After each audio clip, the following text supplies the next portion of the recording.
here at the 03 Climbing Gym. We're going to talk about the difference between a beginner tall wall problem and an intermediate one.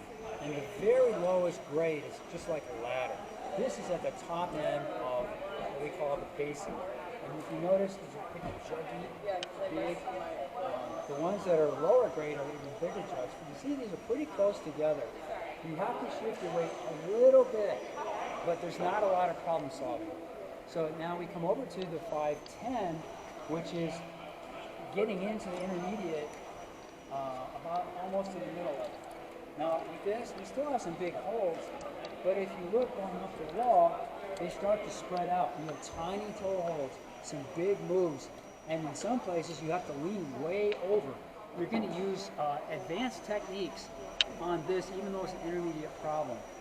And so you're doing a lot of body weight shifting, you're doing some fancy footwork like foot swaps, and things called heel hooks, knee drives, all that kind of stuff when you get into about the middle of the intermediate range. So at the beginner level, you're not using a lot of techniques. In the intermediate, you're using a lot of different techniques.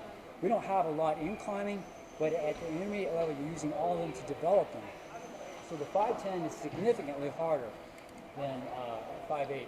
When you go from beginner to intermediate, the only way to do that well is to climb with people and get one-on-one experience or one-on-one tutoring. So I hope that gives you some insight into the different levels of climbing. Thanks.